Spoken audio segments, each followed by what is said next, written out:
C'est très compliqué du fait de l'agrégation de tout le monde qui est là, c'est évident, mais en substance, c'est ça. C'est deux camps qui s'affrontent. Moi, je vais vous dire quelque chose. J'étais il y a 2 ans à peu près, avant que les hostilités commencent en Syrie. Je me trouvais en Angleterre par hasard pour d'autres choses, pas du tout de la Syrie.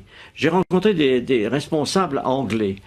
Et quelques-uns qui sont mes amis m'ont avoué, en me sollicitant, qu'il se préparait quelque chose en Syrie. C'était en Angleterre et pas en Amérique. L'Angleterre préparait l'invasion des rebelles en Syrie. Et on m'a même demandé à moi, sous le prétexte que j'étais ancien ministre des Affaires étrangères, si je participerais comme ça. J'ai évidemment dit le contraire. J'ai dit, écoutez, moi, je suis français, ça ne m'intéresse pas. Mais c'est pour dire que cette opération vient de très loin.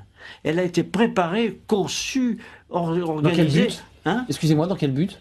L'idée de renverser Bachar, c'était quoi le but? La finalité? Mais dans le but très simple, de destituer le gouvernement syrien, parce que dans la région, il est important de savoir que ce régime syrien a des propos anti-israéliens.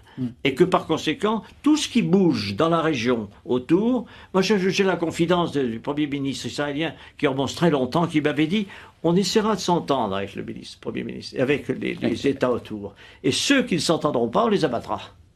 C'est une politique, c'est une conception de l'histoire. Pourquoi pas, après tout? Mais il faut le savoir. Frédéric